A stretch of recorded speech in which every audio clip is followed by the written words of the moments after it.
Au terme de la première phase 2016-2021 du projet régional d'appui au pastoralisme au Sahel pour la Mauritanie, PRAPSEMER, qui a enregistré des acquis importants en rapport avec la majeure partie des problématiques relatives à la santé animale, la gestion durable des parcours et ressources pastorales, le commerce du bétail, la prévention et la gestion des crises pastorales. Le groupe de la Banque mondiale a financé pour un montant global de 375 millions de dollars, la phase 2 du projet régional d'appui au pastoralisme au Sahel, PRAPS 2, au niveau des 6 pays du Sahel, dont la Mauritanie. La deuxième phase du projet régional d'appui au pastoralisme au Sahel pour la Mauritanie, PRAPS 2-MR, a bénéficié d'un financement d'un montant de 45 millions de dollars sous forme de dons de l'IDA approuvé par le conseil d'administration de la Banque mondiale le 30 mars 2021 et mis en vigueur le 24 septembre 2021. La cérémonie de lancement officiel de la deuxième phase du projet a eu lieu le 17 mars 2022 à Nouakchott. Le PRAPS 2MR a une durée de 6 ans et sera clôturé le 31 décembre 2027. Dans le cadre de la mise en œuvre du PRAPS 2, le groupe de la Banque mondiale a également octroyé en juin 2022 à la Mauritanie un financement additionnel sous forme de prêt de 42 millions de dollars pour l'exécution d'un projet d'une durée de 3 ans destiné à augmenter l'investissement dans les interventions de sécurité alimentaire et de renforcer la résilience en réponse aux crises de sécurité alimentaire et les changements climatiques auxquels sont confrontés les pasteurs et les agropasteurs dans plusieurs régions du pays. L'objectif de développement du PRAPS 2MR est d'améliorer la résilience des pasteurs et des agropasteurs dans certaines zones ciblées de la région du Sahel.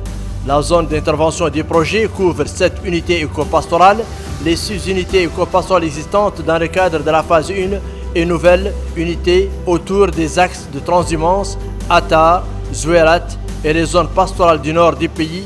Les interventions du projet couvriront 12 wilayas avec un accent particulier sur les 8 wilayas transfrontalières, 46 muqata'a, 199 communes.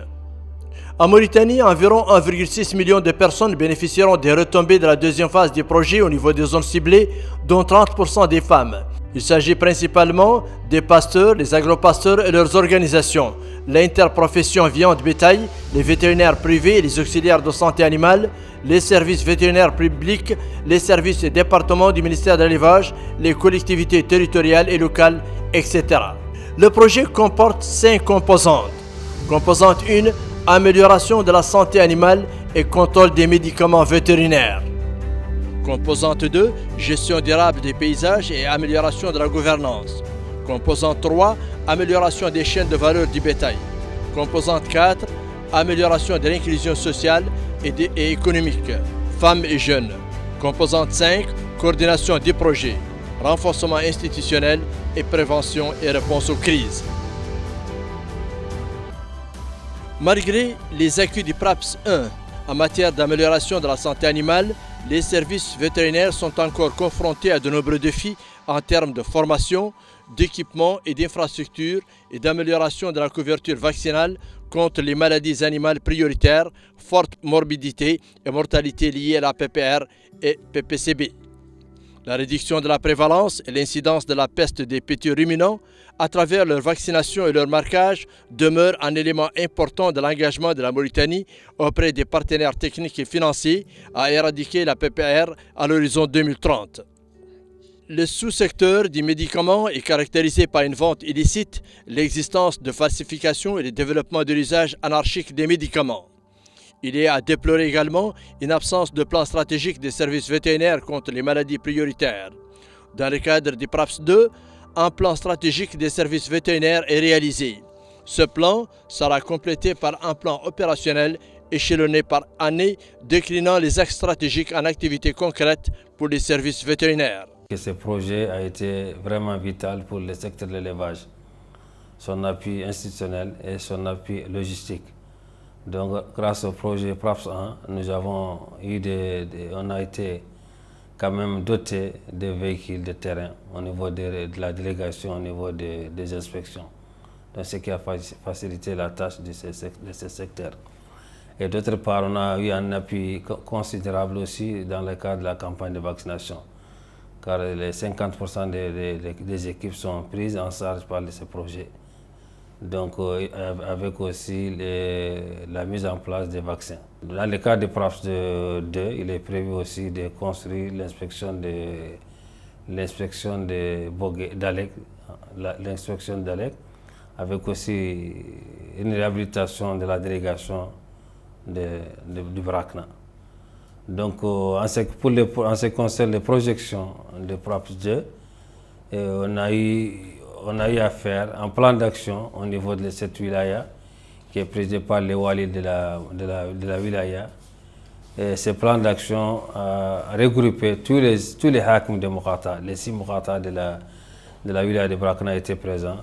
Il y aura encore des appuis institutionnels, c'est-à-dire l'élaboration des plans stratégiques des services vétérinaires, le plan national de lutte contre la PPR, la péripneumonie contagieuse bovine, tous ces documents essentiels pour lutter contre ces maladies, avoir une feuille de route, arriver à éradiquer et contrôler ces maladies sont en cours d'élaboration.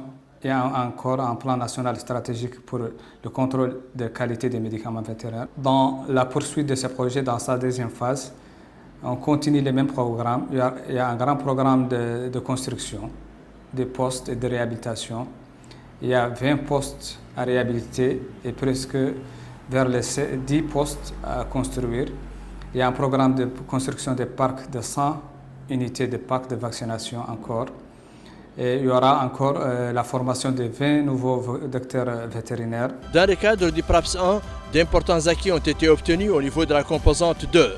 Il s'agit entre autres du déploiement d'approches d'ingénierie sociale et de programmes d'investissement à haute intensité de main-d'œuvre.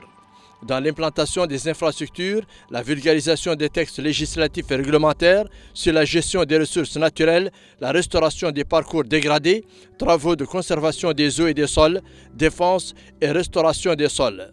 La mise en place des schémas d'aménagement et de gestion des espaces pastoraux au niveau des 6 zones d'intérêt pastoral ZIP couvrant certaines communes de 6 wilayas. Les systèmes pastoraux en Mauritanie, reposant sur la mobilité du cheptel et l'exploitation de larges espaces de parcours naturels, connaissent depuis ces dernières années des bouleversements importants dus aux changements climatiques, environnementaux et socio-économiques.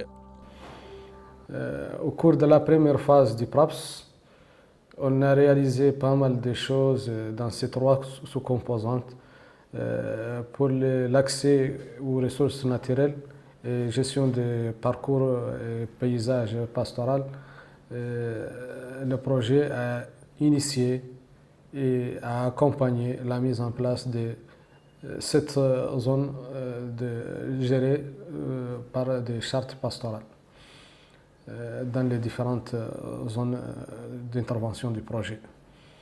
Et également, il a accompagné la mise en place de certains points d'eau, notamment des stations pastorales et des puits pastoraux, autour de 70 puits pastoraux et 30 stations pastorales. Pour cette seconde phase, il vise à faire 90 puits pastoraux, 45 stations pastorales et l'aménagement des mares afin de faciliter l'accès à l'eau pour l'agrément du bétail dans la zone d'intervention. Également pour ce qui est de la gestion durable des paysages et amélioration de l'accès au parcours, on vise à doubler les zones d'intervention, les zones gérées par des chartes pastorales, en augmentant le nombre vers 17 zones.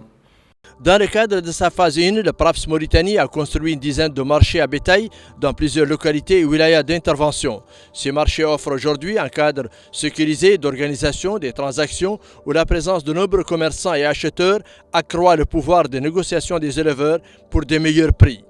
Ces marchés permettent également aujourd'hui le développement d'activités marchandes, biens et services connexes qui répondent aux besoins des populations locales et des opérateurs de la filière bétail-viande. Dans le cadre du PRAPS 1, il y avait un certain nombre d'activités réalisées. La réalisation de 16 marchés à bétail du PRAPS 1, 25 aires d'abattage aires d'abattage, des aires de repos, des étals de boucherie et bien sûr des 25 000 laiteries à piller. Essentiellement, c'est le plan infrastructure. Bien sûr, il y avait des appuis aux organisations professionnelles de renforcement de capacités et autres. Et surtout du commerce régional dans la sous-région avec le Sénégal, le Mali et les autres pays de la sous-région. Dans le cadre de la composante 5 du projet, le PRAPS 2MR permettra, dans le cadre du volet genre, aux membres des ménages et des pasteurs et agropasteurs et aux jeunes en milieu rural en situation de pauvreté et d'exclusion sociale d'obtenir des opportunités et des ressources nécessaires pour participer pleinement à la vie économique, sociale. Le financement va améliorer et renforcer ce qui a été déjà acquis. C'est la première phase dans ces domaines qu'on vient de citer, la santé animale, la gestion des parcours, le commerce du bétail et aussi l'intervention de l'urgence dans le cadre des crises pastorales.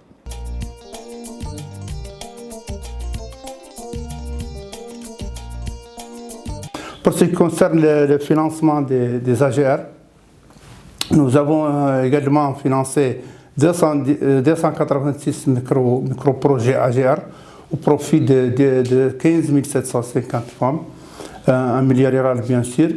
Ces AGR sont actuellement en bon état de fonctionnement et gèrent de grands fonds. Ils ont déjà multiplié leurs fonds 54%.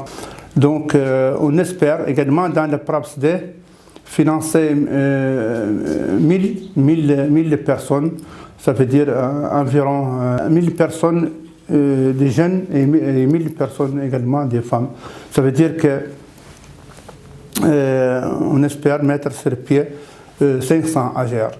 Dans le cadre de la formation professionnelle, nous avons une convention cadre avec l'Institut national de formation professionnelle, l'INAP-FTP, pour former les jeunes ruraux dans le cadre des thématiques demandées par les populations rurales. Nous avons un résultat très important avec cette convention. À travers cette convention avec l'INAP, nous avons formé 817 jeunes dans 9 thématiques essentielles demandées par les pasteurs, qui sont la santé animale, le maraîchage, l'agroalimentaire, la teinture et peinture, tannerie, ainsi de suite. La problématique de développement des femmes et des jeunes en milieu pastoral à travers le renforcement de leur résilience aux crises, la diversification de leurs sources de revenus reste posée en Mauritanie. L'accès limité des femmes et des jeunes en milieu rural aux dispositifs d'appui et à l'auto-emploi représente également aujourd'hui un autre défi. La mise en place, dans le cadre de la première phase du PRAPS Mauritanie, de projets de résilience aux crises pastorales de type AGR aux micro-entreprises, ce projet est une des approches les plus adaptées en milieu rural, et ce à travers la promotion de l'approche faire-faire en matière de formation professionnelle, d'apprentissage d'un métier et de développement d'AGR, ainsi que les opportunités de développement de revenus par l'emploi indépendant qui ont été identifiées et expérimentées. Dans le cadre de la première phase du projet, on a formé pour le PRAPS 817 jeunes, hommes et femmes bien sûr, en trois corps de formation. Une première corps de 117, une deuxième de 300 et une troisième de 400. Bien sûr, il faut signaler que les bénéficiaires de ces formations sont les jeunes ici des villages d'éleveurs et d'agropasteurs dans la zone d'intervention, à savoir les deux Hod, la Saba, le Guidimara, le Gorgol, le Trarza, le Brakna et le Taga. C'est ces 8 wilayas qui ont bénéficié de l'intervention du PRAPS. Dans le cadre de la deuxième phase de PRAPS, il a été prévu de former 1000 jeunes dans différents métiers. Mais nous, on a identifié 1025 et le PRAPS a retenu ces 1025 personnes et on les a formés en deux cohortes. Une première cohorte de 525 et une deuxième cohorte de 500 jeunes. Bien sûr, on a formé dans plusieurs métiers. On a formé dans l'énergie solaire, la plomberie, le maraîchage, le tannage de peau, transformation des produits maraîchers, bien sûr la couture, la teinture. Donc plusieurs métiers. Chaque fois, dans le cadre de notre convention, l'INAP-FTP, qui est l'Institut national responsable de la mise en œuvre de ce partenariat, on se rend dans les villages, on fait l'identification des besoins en formation et on identifie aussi les bénéficiaires par village. Et après la concertation avec le PRAPS, on retient les métiers et les bénéficiaires qui vont être formés dans ce cadre. Grâce au travail des PRAPS, des zones très reculées, des villages très reculés sur les frontières ont bénéficié pour la première fois de formation dans des métiers vraiment très utiles dans leur zone. Dans le cadre de la phase 2, la question de la gestion des feedbacks et le partage d'informations avec les communautés bénéficiaires et les parties prenantes et l'existence d'un mécanisme de gestion des plaintes permettront tout aussi bien de placer le PRAPS 2 au cœur des préoccupations des communautés pastorales.